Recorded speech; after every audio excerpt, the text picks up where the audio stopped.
রাত ৩টার সময় পৃথিবীর সবাই ঘুমে আচ্ছন্ন, নিস্তব্ধ ঘুমে নিমগ্ন।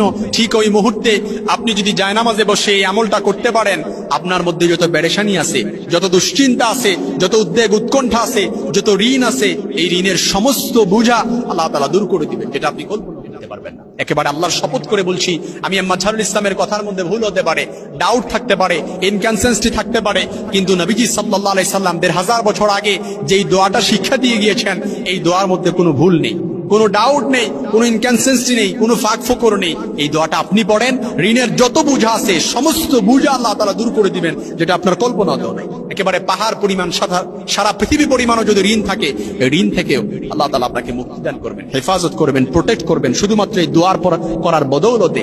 রাত ৩টা বাজে কেন বললাম? রাত ৩টার সময়, তাহাজ্জুদের সময়, এই সময়টা আল্লাহ তাআলার কাছে এতটা প্রিয়, এতটা গুরুত্বপূর্ণ। ওই সময় আল্লাহ তাআলা নিজেই বান্দাদেরকে বলতে থাকেন, কি চাইবা চাও আমার কাছে আমি দিব। কি চাইবা?